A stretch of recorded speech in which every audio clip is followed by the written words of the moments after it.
नमस्कार साथियों।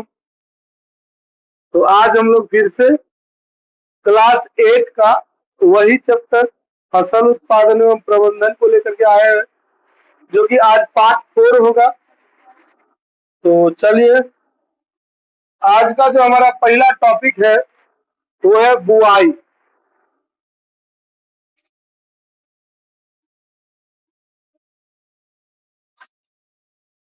आज का जो हमारा टॉपिक है वो क्या है? बुआई। हम लोग जान रहे हैं बुआई किसको कहते हैं बाबू? तो तैयार खेत में बीज बोने की जो प्रक्रिया होती है उसी को बुआई कहते हैं। क्या कहते हैं? बुआई। सीधा बैठिए सब, किसी के गाल पे हाथ नहीं रहना चाहिए, कोई भी बेंच के भरोसे ना बैठे नहीं, एकदम पूरा बी स्ट्रेट होकर रहिए। जब ये आपका बेंच पे हाथ चला गया बस हो गया, तभी राम नाम सत्य है। तो चलिए, बुआई किसको कहते हैं? तो तैयार खेत में बीज बोने की क्रिया को ही हम लोग क्या कहते हैं? बुआई। क्या कहते हैं? बुआई। अब देखिए बाबू, इसे बीजारोपण भी कहा जाता है। बुआई को क्या कहा जाता है बाबू? बीजारोपण।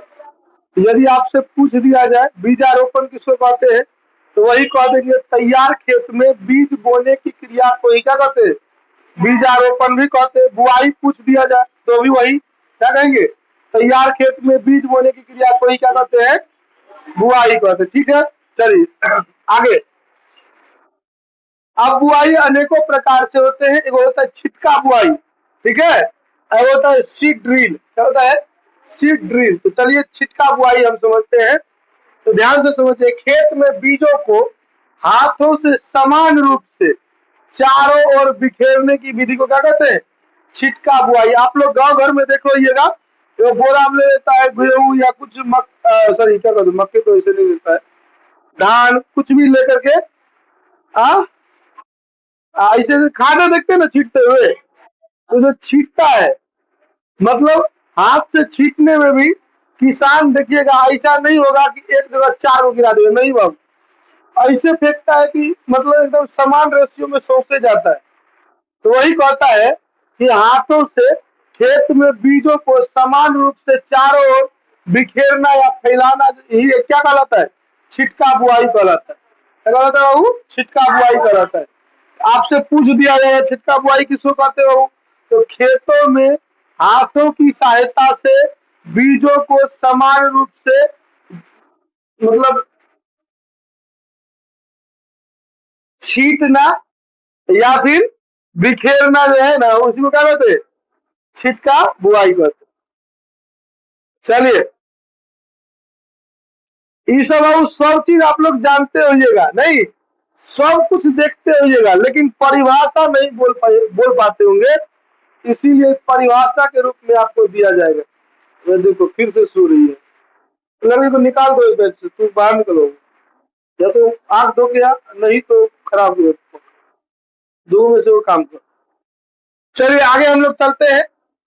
बुआई समझ में आ गया। बुआई किसको कहते हैं? तो बुआई किसको कहते हैं? तैयार खेत में बीजों को बोने की क्रिया को क्या कहते हैं? बुआई कहते। अब बुआई कितने प्रकार के, अलग अलग प्रकार के होते हैं, नहीं? पहला हम कौन सा पढ़ रहे? छिटका बुआई। मतलब खेतों में बीजों को एक समान रूप से चारों दिशाओं में छींटना, फैलाना या छिड़कना या बिखेरना क्या कहलाता है? छिटका बुआई कहलाता है। क्या कहलाता है? छिटका बुआई। आगे जो सीड ड्रिल किसको कहते हैं? तो बीजों को उचित गहराई और समान दूरी पर बोने वाले उपकरण को ही सीड ड्रिल कहते हैं। क्या कहते हैं? Seed drill. क्या कहते हैं? हाँ, सीड ड्रिल है। देखिए अंग्रेजी का शब्द है ये सीड ड्रिल, हिंदी में भी इसको सीड ड्रिल ही कहा जाता है। मतलब एक मशीन होता है जिस मशीन की सहायता से बीजों को समान दूरी पर, मतलब क्या, अधिक गहराई में, जितना गहराई में बीज बो जाए, मतलब अंकुरित हो जाए, उतनी गहराई तक उस मशीन के द्वारा बोया जाता है, उसी को सीड ड्रिल कहते हैं। क्या कहते हैं बाबू? Seed drill.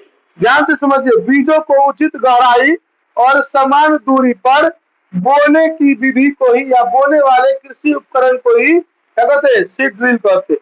ये वो उपकरण होता है, उपकरण मतलब समझते हैं ना, वो मशीन होता है जिसके द्वारा बीजों को बोया जाता है। बीजों को क्या किया जाता है? बोया जाता है। कैसे बोया जाता है? तो एकदम मतलब जितना गहराई चाहिए होती है उतना गहराई और जितना दूरी बीच में गैप होना चाहिए उतना गैप पर बोया जाता है। तो उसी को हम लोग क्या कहते हैं? सीड ड्रिल कहते हैं। याद रखिएगा इस चीज को। अरे बीज पात्र, सीड ड्रिल में वो बीजों को रखने वाला बर्तन टाइप का वो औजार बना हुआ रहता है या उपकरण बना हुआ रहता है, उसी को बीज पात्र कहते हैं। तो ध्यान से समझिए, इधर सीड ड्रिल में बीज रखने वाले पात्र को बीज पात्र कहते हैं। कोई दिक्कत नहीं है। चलिए आगे बढ़ते हैं। पौधशाला, पौधशाला किसको कहा जाता है? तो जिस स्थान पर अनेकों प्रकार के पौधे उगाए जाते हैं या पौधे तैयार किए जाते हैं उसे पौधशाला कहते हैं। बाबू पौधशाला, कोई दिक्कत नहीं है। अगर आपसे पूछ दिया जाए पौधशाला से आप क्या समझे, क्या कहिएगा? तो वैसा स्थान जहां पर अनेकों प्रकार के पौधे को तैयार किया जाता है उसे ही क्या कहते हैं? पौधशाला कहते हैं। और ये बिचरा किसको कहते हैं? बिचन कहते हैं अपने लोग। ध्यान से समझिए बाबू, पौधशाला में तैयार छोटे पौधे को बिचरा कहते हैं। क्या कहते हैं? बिचरा। गांव घर में क्या कहते हैं उसको? बिच्चे कहते हैं ना। गोभी का अपने लोग बिचन लाते हैं, तो बिचन में क्या होता है? पौधा रहता है, नहीं रहता है, उसी को बिचरा कहा जाता है। बिचरा किसको कहते हैं? तो पौधशाला में तैयार छोटे छोटे पौधे को ही क्या कहते हैं? बिचरा कहते हैं। क्या कहते हैं बाबू? बिचरा। आइए पुनरोपण किसको कहते हैं? तो पौधशाला से तैयार पौधों को एक स्थान से उखाड़ करके और दूसरे स्थान पर रोप देना ही क्या कहलाता है? पुनरोपण कहलाता है। क्या कहलाता है बाबू? पुनरोपण। एक बार आइए फिर से देखिए ध्यान से। पौधशाला में पौधों को निकाल करके मूल खेत में लगाने की प्रक्रिया को क्या कहते हैं बाबू? पुनरोपण। ये समझिए ना, अपने लोग देखते हैं धान का बीज डाला जाता है, नहीं, वहां से उखाड़ करके और फिर से हम लोग क्या करते हैं? उसको अपने खेतों में डालते हैं। तो यही होता है क्या चीज? पुनरोपण। पुनरोपण यदि आपसे पूछ दिया जाए तो क्या कहेंगे? छोटे छोटे पौधों को एक स्थान से उखाड़ करके और दूसरे स्थान अर्थात मूल खेत में जाकर के रोपना ही क्या कहलाता है? पुनरोपण कहलाता है। क्या कहलाता है बाबू? पुनरोपण। आगे वो खाद किसको कहते हैं? मिट्टी की उर्वरता बढ़ाने तथा पौधों को पोषक प्रदान करने के लिए मिट्टी में मिलाए जाने वाली प्राकृतिक पदार्थ को खाद कहते हैं। अगर आपसे पूछ लिया जाए खाद से आप क्या समझते हैं तो आप क्या कहेंगे? तो मिट्टी की उर्वरता बढ़ाने तथा पौधों को पोषक प्रदान करने वाले मिट्टी में मिलाए जाने वाली कौन सी चीज? प्राकृतिक पदार्थ को ही क्या कहते हैं हम लोग? खाद कहते हैं। क्या कहते हैं बाबू? खाद। जैसे गाय का गोबर हो गया, उसके बाद कंपोस्ट हो जाता है, वर्मी कंपोस्ट हो जाता है ऊपर से। उसके बाद हरी चीजें जो हरियर वाला चीज हम लोग नहीं करते इस्तेमाल, कुछ काटे खोटे कुछ भी किए और उसका हम लोग इस्तेमाल करने योग्य हम लोग के नहीं है तो हम लोग कहीं फेंक देते हैं, और फेंकने के बाद क्या होता है? तो वही खाद के रूप में परिवर्तित हो जाता है। किसमें बदल जाता है बाबू? खाद के रूप में। किसमें बदलता है? खाद के रूप में। तो याद रखिएगा, खाद किसको कहते हैं बाबू? मिट्टी की उर्वरता बढ़ाने तथा पौधों को पोषक प्रदान करने वाले वैसा प्राकृतिक पदार्थ जो मिट्टी में मिलाया जाता है उसी को हम लोग क्या कहते हैं? खाद कहते हैं। क्या कहते हैं बाबू? खाद। ऐसे लिखल है बढ़िया से, इसको देख लीजिएगा, पढ़ लीजिएगा, याद कर लीजिएगा। हम अभी आपको समझा दे रहे हैं, समझाने में क्या समझिएगा? वैसा प्राकृतिक पदार्थ जिसका उपयोग खेतों की मिट्टी की उर्वरता को बढ़ाने तथा पौधों को पोषक प्रदान करने के लिए मिट्टी में मिलाई जाती हो उसी को हम लोग क्या कहते हैं? खाद कहते हैं। क्या कहते हैं बाबू? खाद। आगे उर्वरक किसको कहते हैं बाबू? तो इसका भी काम वही होता है कि पौधों की वृद्धि करना तथा पौधों को मिट्टी की उर्वरता को बढ़ाना, साथ ही साथ में पौधों के लिए पोषक तत्वों की आपूर्ति करने हेतु मिट्टी में मिलाए जाने वाली उसमें हम लोग प्राकृतिक पदार्थ कहते थे, में रासायनिक पदार्थ थे। क्या कहेंगे बाबू? रासायनिक पदार्थ। क्या कहेंगे? रासायनिक पदार्थ। तो अगर आपको उर्वरक कह दिया जाए क्या कहेंगे? वैसा रासायनिक पदार्थ जिसका उपयोग खेतों की उर्वरता को बढ़ाने तथा पौधों को पोषक तत्व प्रदान करने के लिए मिट्टी में मिलाई जाती हो तो उसी को हम लोग क्या कहेंगे? उर्वरक कहेंगे। क्या कहेंगे बाबू? उर्वरक कहेंगे। क्लियर है? कोई दिक्कत नहीं है। उर्वरक में क्या क्या आता है? Urea, DAP, NPK, ammonium sulphate, इस सब चीज का इस्तेमाल किया जाता है। ठीक है कि नहीं है? इस सब चीज का इस्तेमाल से क्या होता है? तो हमारे खेत की उर्वरता बढ़ जाती है। साथ ही साथ और क्या चीज होता है बाबू, तो हमारे पौधों में पोषक पदार्थों की आपूर्ति शुरू होने लगती है। ठीक है, आगे यो राइजोबियम किसको कहते हैं, तो दलहनी पौधों की जड़ों के गांठ में रहने वाले नाइट्रोजनी या नाइट्रोजन स्थिरीकरण करने वाला जीवाणु को राइजोबियम कहते हैं। राइजोबियम ये जो होते हैं बाबू एक जीवाणु होते हैं जो कहा, तो दलहनी फसलों के गांठों में नाइट्रोजन को स्थिरीकरण के लिए रहता है। उसमें नाइट्रोजन की स्थिरीकरण मतलब क्या, नाइट्रोजन को यहाँ रखने के लिए, जैसे चना के में रहता है, मटर में रहता है, अरहर में रहता है, मूंग में और उड़द में रहता है। ठीक है, आगे ये सहजीवी किसको कहते हैं, तो दो जीवों के बीच ऐसा संबंध जिनमें दोनों का लाभ होता है उसको सहजीवन कहते हैं।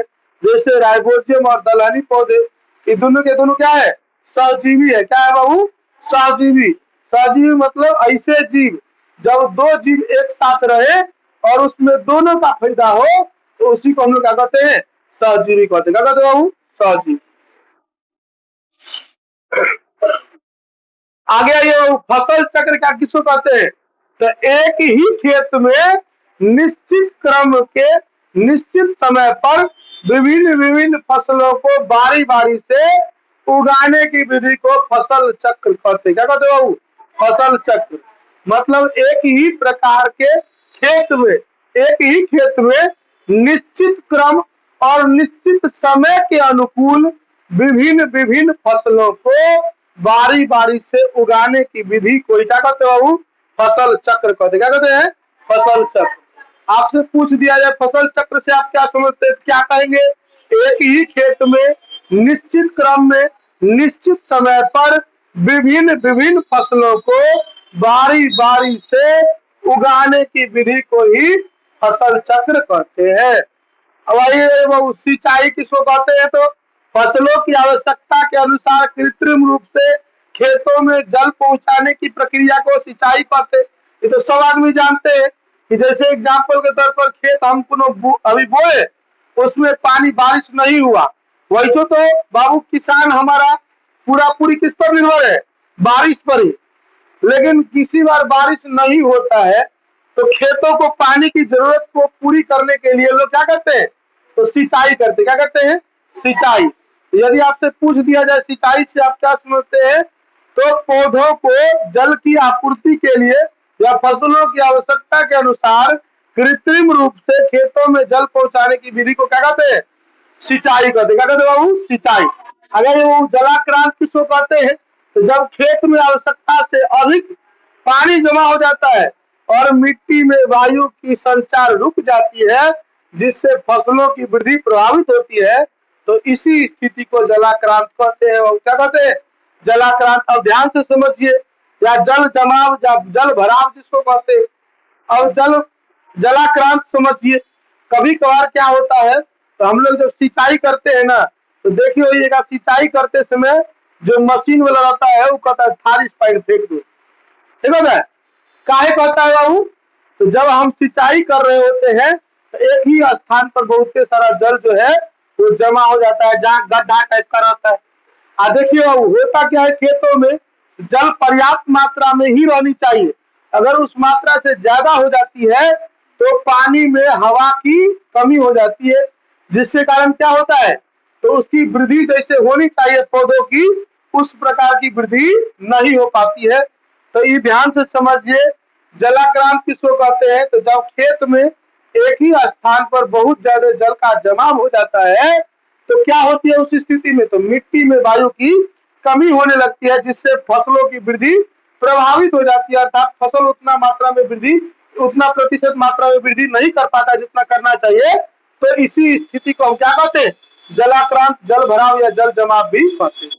ठीक है, आगे चले जाओ। पाला किसको कहते हैं, आप लोग सुने होइएगा पाला के बारे में, नहीं सुने हैं।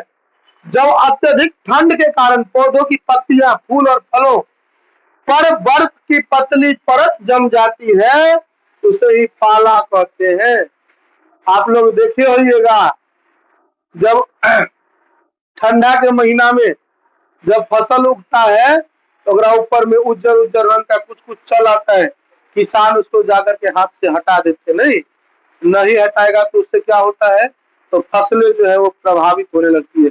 क्या होने लगता है, वो फसल प्रभावित होने लगता है। तो यदि आपसे पाला पूछ दिया जाए तो क्या कहेंगे, तो जब अत्यधिक ठंड के कारण पौधों की पत्तियों, फूलों, फलों इत्यादि पर बर्फ की एक उजली पतली सी परत जम जाती है, जिससे फसलों को नुकसान होता है, तो उसी को हम लोग पाला कहते हैं। क्या कहते हैं बाबू, पाला।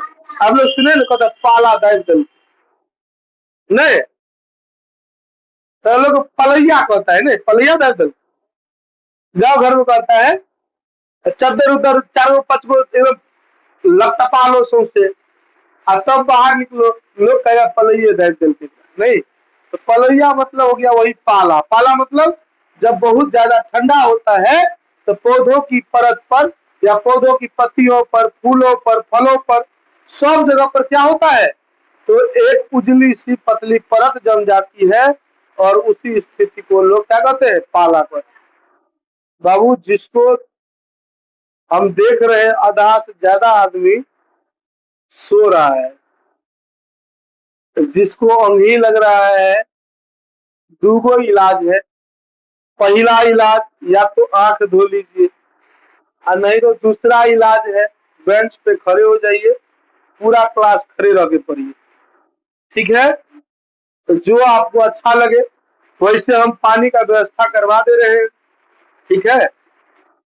अमित तुम और चंदन चल जाओ पानी ले आओ, इसी बहाने तोड़ो आंख कहीं ठीक हो जाएगा। आइए है बोतल यहाँ दूगो, चलिए हम लोग आगे बढ़े। अरे चलो हम पीछे वाला कुछ कुछ पूछे, चले बुआई बताइए तो किसको कहते हैं। तैयार खेत में फसलों को बोने की विधि को, तो तुम लोग का ध्यान सही में ना है, इसका मतलब बुआई को दूसरे नाम से क्या जानते हैं बाबू, बीजारोपण। क्या जानते हैं, चलिए छिटका बुआई किसको कहते हैं, आ खेतों में बीजों को हाथों से समान रूप से सभी दिशाओं में छींटना या बिखेरने की प्रक्रिया को ही क्या कहते हैं, बिखेर करके करने वाली बुआई को क्या कहते हैं, छिटका बुआई। सीड ड्रिल किसको कहते हैं बाबू, सीड ड्रिल,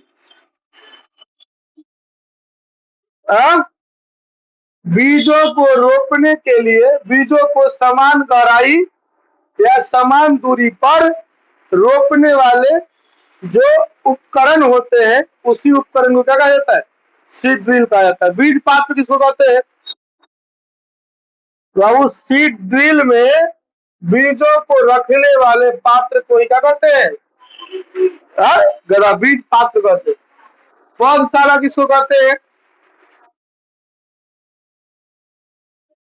वैसा स्थान जहां पर पौधों को तैयार किया जाता है उसको क्या कहते हैं, पौधशाला। अरे चलिए बिचरा किसको कहते हैं, बीज चेंज करते हैं आप लोग, बिचरा किसको कहते हैं,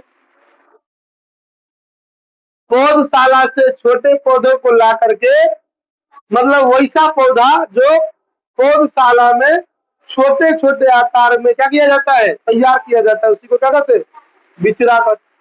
अच्छा पुनरोपण किसको कहते हैं, तो पौधशाला से छोटे पौधों को निकाल करके मूल खेतों में रोपने या बुआई करने की विधि को क्या कहते हैं, बुआई करने को क्या कहते हैं, पुनरोपण कहते हैं। आगे ये खाद किसको कहते हैं, वैसा प्राकृतिक पदार्थ जिसका इस्तेमाल मिट्टी की उर्वरता को बढ़ाने तथा पोषक तत्वों को पौधों को पोषक तत्व प्रदान करने के लिए मिट्टी में मिलाई जाती है, उसी को हम लोग क्या कहते हैं, खाद कहते हैं। उर्वरक किसको कहते हैं, तो वैसा रासायनिक पदार्थ जिसका उपयोग मिट्टी की उर्वरता को बढ़ाने तथा पौधों के लिए पोषक तत्वों की क्या चीज आपूर्ति के लिए मिट्टी में मिलाई जाती है, उसे क्या कहते हैं, उर्वरक कहते हैं। क्या कहते हैं बाबू, अच्छा, सहजीवन किसको कहते हैं, सहजीवी किसको कहते हैं? तो दो जीवों को एक साथ रहने की वह विधि जिसमें दोनों जीवों का क्या हो, फायदा हो, उसी को क्या कहते हैं हम लोग? चलिए ध्यान से सुनिए, अपने आप समझ में आ जाएगा। अरे खाद और उर्वरक में अंतर, हमने एक तरफ खाद रखा है, एक तरफ उर्वरक रखा है। आइए खाद को देखते हैं। खाद प्राकृतिक पदार्थों से बनती है। अब प्राकृतिक पदार्थ मतलब कौन कौन चीज से? तो गोबर से, पत्तियों से, पौधों के अवशेषों से इत्यादि, इन चीजों से बनती है। लेकिन उर्वरक की बात करिएगा तो उर्वरक रासायनिक या औद्योगिक विधि से बनाए जाते, मतलब फैक्ट्री में बनाया जाता है।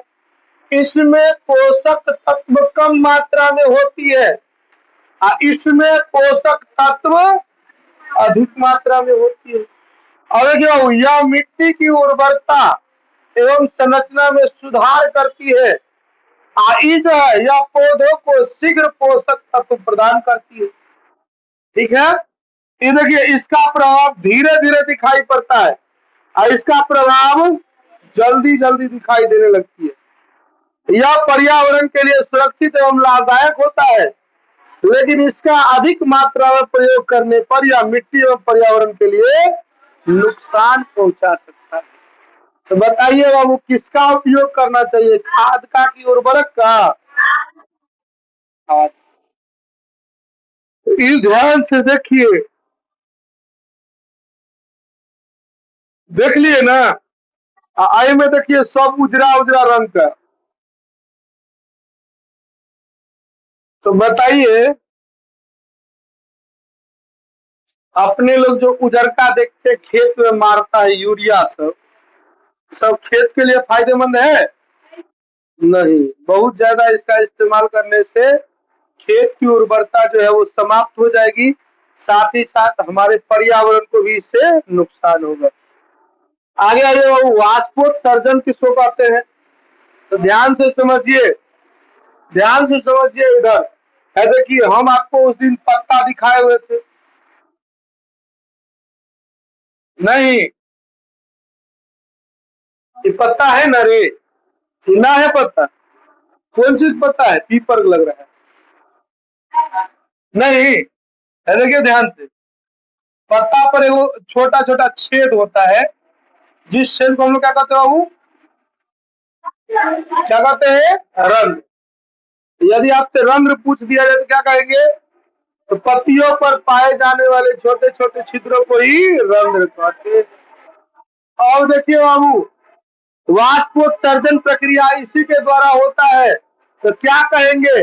पौधे की पत्तियों, तनों एवं वायवीय भागों से रंध्र के माध्यम से जलवाष्प के रूप में गैसों को बाहर निकलने की प्रक्रिया को वाष्पोत्सर्जन कहते हैं। क्या कहते हैं बाबू? वाष्पोत्सर्जन कहते हैं। अब आइए सिंचाई के स्रोत किसको कहते हैं? तो जिन जिन माध्यमों से फसलों की सिंचाई की जाती है उसे क्या कहते हैं? उसे ही सिंचाई के स्रोत कहते हैं। क्या कहते हैं बाबू? हो गया बाबू? ध्यान से देखिए, सिंचाई के स्रोत की बात की जा रही है, मतलब जिन माध्यमों से फसलों की सिंचाई की जाती है उसी को हम लोग क्या करते हैं? सिंचाई के स्रोत कहते हैं। जैसे एग्जाम्पल के तौर पर बात करें, वर्षा जल, वर्षा के जल से खेतों की सिंचाई होती है। सिंचाई होने मतलब क्या? खेतों में पानी जाना, खेतों में पानी को पहुंचाना। दूसरा नंबर कुआं है, नलकूप जगह ट्यूबवेल कहते हैं, घर में सबके ट्यूबवेल लगा हुआ है। नहर है, तालाब है, झील है, बांध है, जलाशय है। उसके बाद स्प्रिंकलर एवं ड्रिप सिंचाई करके एगो मशीन द्वारा होता है। अरे हो गया शुरू।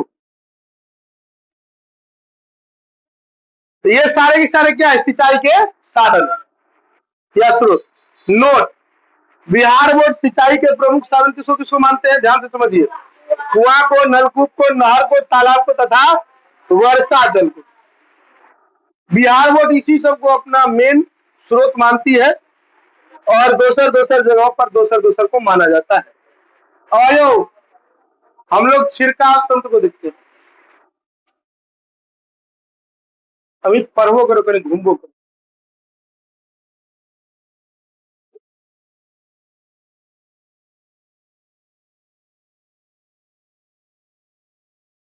चले, छिड़काव तंत्र किसको कहते हैं? तो जिस सिंचाई प्रणाली में पानी पाइपों और फव्वारों के द्वारा फसलों पर वर्षा की तरह छिड़का जाता है, या छिड़काया जाता है, या फैलाया जाता है, या छितराया जाता है, उसी को हम लोग छिड़काव तंत्र कहते हैं। समझ में आ गया? छिड़काव तंत्र किसको कहते हैं? तो जिस सिंचाई प्रणाली में पानी में पाइपों और पानी को पाइपों और फव्वारों की सहायता से फसलों पर वर्षा की तरह छिड़काना क्या कहलाता है? छिड़काव तंत्र कहलाता है। इसका मुख्य विशेषता पानी फव्वारों के रूप में खेत में फैलाया जाता है। इससे पानी की बचत भी होती है, साथ ही साथ जहां जमीन समतल नहीं होता है, ऊंच नीच वाले पर भी पानी बढ़िया से जाता है। साथ ही साथ में हल्की मिट्टी के लिए उपयुक्त होता है, बढ़िया होता है। अगर इसका उपयोग कहाँ कहाँ? रेतीली भूमि पर किया जाता है, पहाड़ी क्षेत्र पर किया जाता है, जहां पानी कम मात्रा में उपलब्ध होता है वहां किया जाता है। ठीक है, मतलब इसका उपयोग कहाँ किया जाता है? मतलब छिड़काव तंत्र का उपयोग कहाँ इसे छिड़का करके पानी दिया जाता है खेतों में? ऐसे स्थान पर जहाँ रेत ज्यादा और रेतीली भूमि हो, साथ ही साथ में जहाँ पहाड़ी क्षेत्र हो, और साथ ही साथ में जहाँ पानी कम मात्रा में उपलब्ध हो, ऐसे स्थानों पर इन तंत्रों का इस्तेमाल किया जाता है। अरे बाबू है, तू भी आंख धो ली। अरे वो निराई किसको कहते हैं? निराई मतलब इस समझे, खेत से अवांछनीय खरपतवार को हटाने की विधि को क्या कहते हैं? निराई। अपने लोग उसको क्या कहते हैं? गवर उसको क्या कहते हैं? कमाना। फिर खेत कमाना जानते हैं ना? खेत कैसे कमाते हैं हम लोग? खुरपी से हम लोग क्या करते हैं? जितना खौर और दूब धान दूब तीब रहता है सबको छील छाल के हटा देते हैं, और खाली किसको रहने देते हैं? तो जो फसल हमारा रहता है, या फसली पौधे रहते हैं, उनको रखते हैं। तो वही देखिए ध्यान से क्या कर रहा है, फसलों के खेत से खर पतवार को हटाने की प्रक्रिया को निराई कहते हैं। क्या कहते हैं बाबू? निराई। आए खर पतवार नाशी किसको कहते हैं? तो एगो रासायनिक दवाई होता है जिनका उपयोग खेतों में उगने वाले खर पतवारों को समाप्त करने के लिए किया जाता है, उसे खर पतवार नाशी कहते हैं। मतलब कुछ ऐसे आप लोग सुने होइएगा, पता है ना, जो अति छींटता है, स्प्रे करता है। स्प्रे क्यों किया जाता है बाबू? तो कीड़े और खरपतवार को मारने के लिए, खरपतवार को खेत से खत्म करने के लिए। ठीक है, क्या होता है, तो जब खेतों में बहुत अवांछनीय खरपतवार निकल जाते हैं, तो उस खरपतवार को समाप्त करने के लिए एक रासायनिक दवाई का छिड़काव किया जाता है, जिसके द्वारा क्या होता है, तो जितने भी अवांछनीय, जैसे बथुआ हो गया, या फिर क्या हम लोग उसको क्या कहते हैं, मोथा हो गया, नहीं घास हो गया, उन सब चीजों को ऑटोमेटिकली वो क्या कर देता है, गला देता है या खत्म कर देता है। उसी को खरपतवार नाशी कहते हैं। ये कौन कौन से होते हैं? 2,4-D इसको कहा जाता है, और साथ ही साथ ग्लाइफोसेट। आगे ये फसलों की कटाई किसको कहते हैं? तो जब फसल पूरी तरह पक करके तैयार हो जाता है, तो उसे काट करके, खेतों से काट करके अलग करने की प्रक्रिया को क्या कहते हैं? फसलों की कटाई। ये सब चीज तो हम सब जानते हैं, नहीं? फसलों की कटाई कैसे होती है? जब फसल पूरा पूरी पक जाता है, खेत में तैयार हो जाता है, तो अब मजदूरों की सहायता से या मशीनों की सहायता से फसलों को काट करके खेत से अलग कर लेने की प्रक्रिया को क्या कहते हैं? फसलों की कटाई कहते हैं। आगे ये विधियां होती है हाथ से दराती के द्वारा। दराती मतलब हसुआ जगह कहते हैं अपने लोग, हसिया कहते हैं ना, तो किताब के हिसाब से दराती कहा जाता है। अब मशीनों से जैसे हार्वेस्टर से कटाई की जाती है। आगे ये भंडारण किसको कहते हैं? तो फसल कटाई के बाद अनाजों को लंबे समय तक सुरक्षित रखने के लिए ऐसे जगह पर रखना जहां वो बहुत लंबे समय तक क्या हो, तो सुरक्षित रहे। तो वैसे ही चीज को क्या कहते हैं? भंडारण करना कहते हैं। क्या कहते हैं बाबू? भंडारण। तो ध्यान से देखिए क्या निकल है, फसल कटाई के बाद अनाज को सुरक्षित स्थान तक, सुरक्षित स्थान पर लंबे समय तक सुरक्षित रखने की प्रक्रिया को भंडारण कहते हैं। अच्छा, भंडारण मतलब, अरे भंडारण जैसे अपने लोग कोठी में रखते हैं, किसमें रखते? कोठी। तो कोठी हमारा क्या हो गया? भंडारण हो गया। क्या हो गया? भंडारण।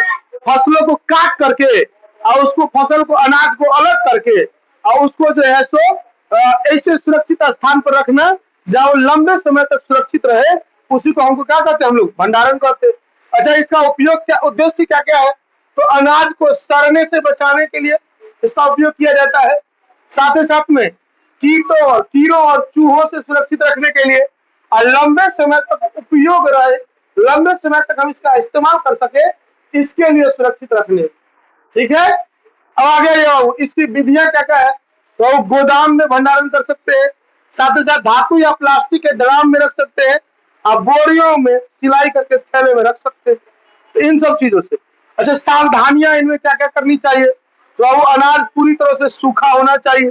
साथ ही साथ में नमी से, नमी मतलब क्या होता है जानते हैं ना? पानी उनी से ऐसे जगह पर ना रखिएगा जहाँ खूब पानी हो, समतल रहता हो जमीन, तो ऐसे जगहों पर नहीं रखा जाता है। ठीक है कि नहीं?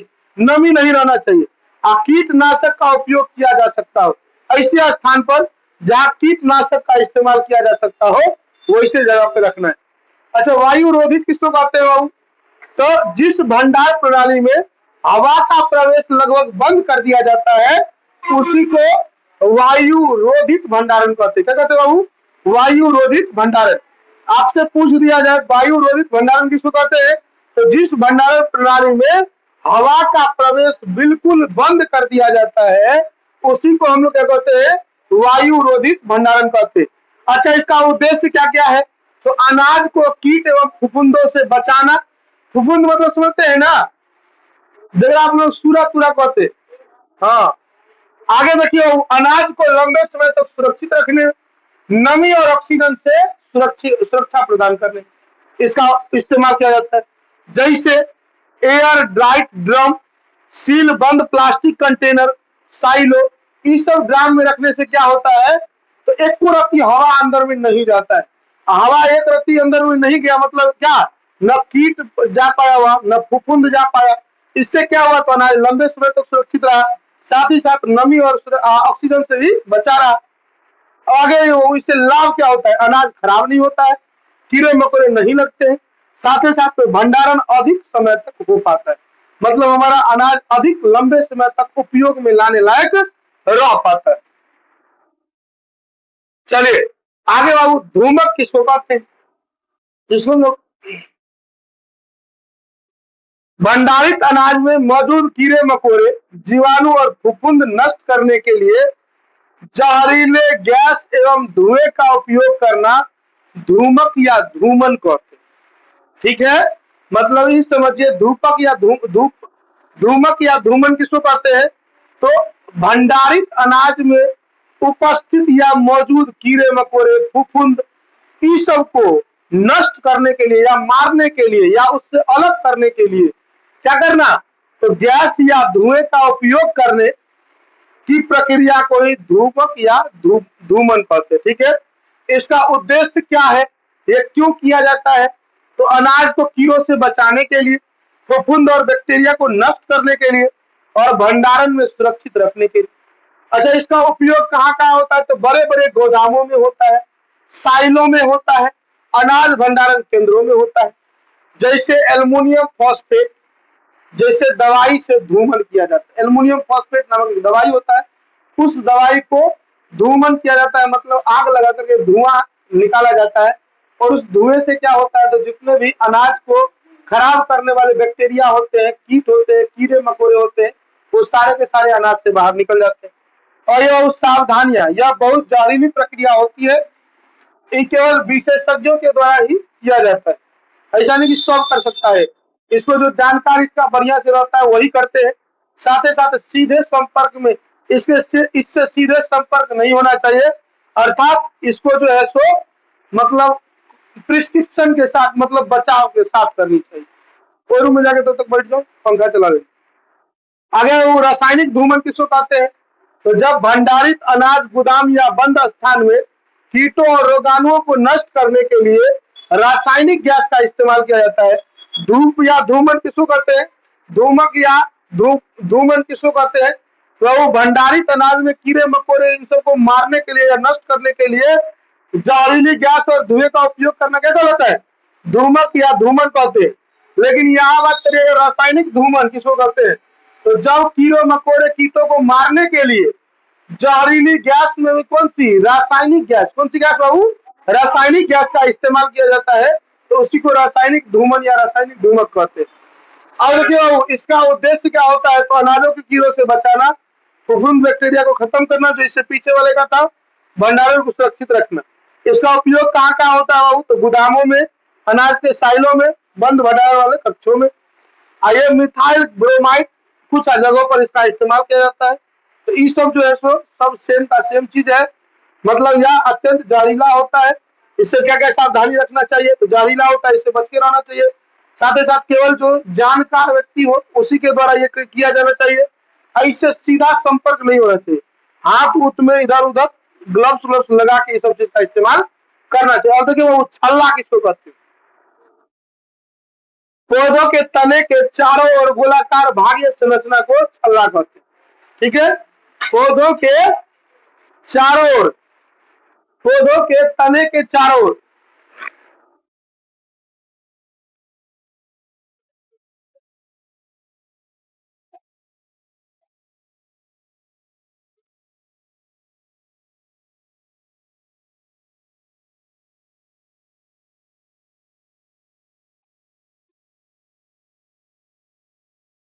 ध्यान से देखिए बाबू, छल्ला किसको कहते हैं?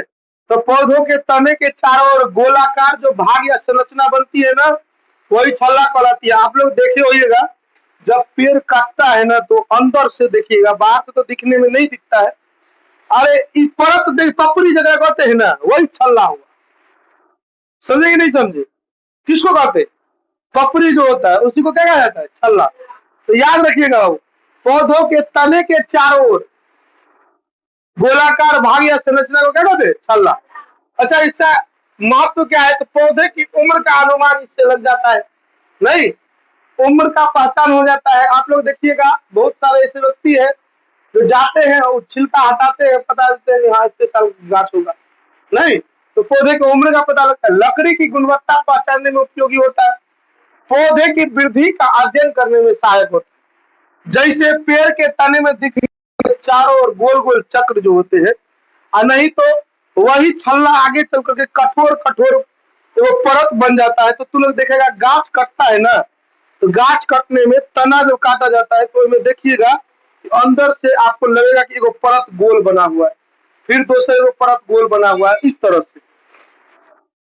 आगे भारतीय खाद्य निगम किसको कहते हैं? तो वो एक ऐसी संस्था है जो किसानों को खेती के लिए जरूरत की जो मतलब जरूरी खाद होता है वो उपलब्ध कराती या उसकी व्यवस्था करवा देती है। तो वही क्या कहलाता है बाबू? भारतीय खाद्य निगम। इसका मुख्य कार्य क्या है? तो रासायनिक खाद का उत्पादन करना एवं वितरण करना तथा किसानों को उचित मूल्य पर खाद देना, साथ ही साथ खाद की कमी को पूरा करना, और लास्ट होता है कृषि उत्पादन बढ़ाने में मदद करना। ठीक है। अच्छा, इसका महत्व क्या होता है? किसानों को समय समय पर खाद मिल जाती है। दूसरा क्या होता है? तो फसल उत्पादन बढ़ता है। और तीसरा क्या होता है? कृषि व्यवस्था और भी ज्यादा मजबूत हो जाती है बाबू। अब हमारा ये लास्ट टॉपिक है पशुपालन। क्या बाबू? पशुपालन। तो ध्यान से देखिए, दूध, मांस, अंडा, ऊन आदि प्राप्त करने के लिए तथा कृषि कार्यों के उपयोग के लिए पशुओं का पालन पोषण एवं देख रेख करने की क्रिया को क्या कहते हैं? पशुपालन कहते हैं। अच्छा, पशुपालन का मुख्य पशु कौन कौन से है? तो गाय भैंस जो कि दूध हमें देती है, बकरी भेड़ जो कि मांस और ऊन देती है, मुर्गा जो है अंडा और मांस देता है। अच्छा, इसका महत्व क्या होता है? तो किसानों को आमदनी हो जाती है, साथ ही साथ पोषण मिलता है, और लास्ट ग्रामीण अर्थव्यवस्था मजबूत होती है। ठीक है। तो ये आपके पूरे पूरे आज का चैप्टर, आपका जो चैप्टर है वो पूरी तरीके से आज खत्म हो गया, फसल उत्पादन एवं प्रबंधन। तो हम कल आप लोगों से क्वेश्चन पूछेंगे, आप लोग उस क्वेश्चन का जवाब दीजिएगा। किताब का जितना भी प्रश्न होगा ना, तो सारे के सारे प्रश्न आप लोगों से पूछे जाएंगे, आप लोग को उन सभी प्रश्नों का जवाब देना है। ठीक है। तो चलिए, साइंस लेके मिलेंगे किसी दूसरे क्लास में, नहीं, तब तक के लिए यदि आपको ये वीडियो अच्छा लगा हो तो वीडियो को लाइक जरूर करें, साथ ही साथ कहीं अगर आपको इसमें त्रुटि नजर आई हो, कमेंट सेक्शन में कमेंट करके जरूर हमें बताएं। और इसी प्रकार के और भी वीडियोस के लिए हमारे YouTube channel vision classes bye Raju sir को आज ही सब्सक्राइब करें। मिलते हैं नेक्स्ट वीडियो में, तब तक के लिए जय हिंद जय भारत दोस्तों।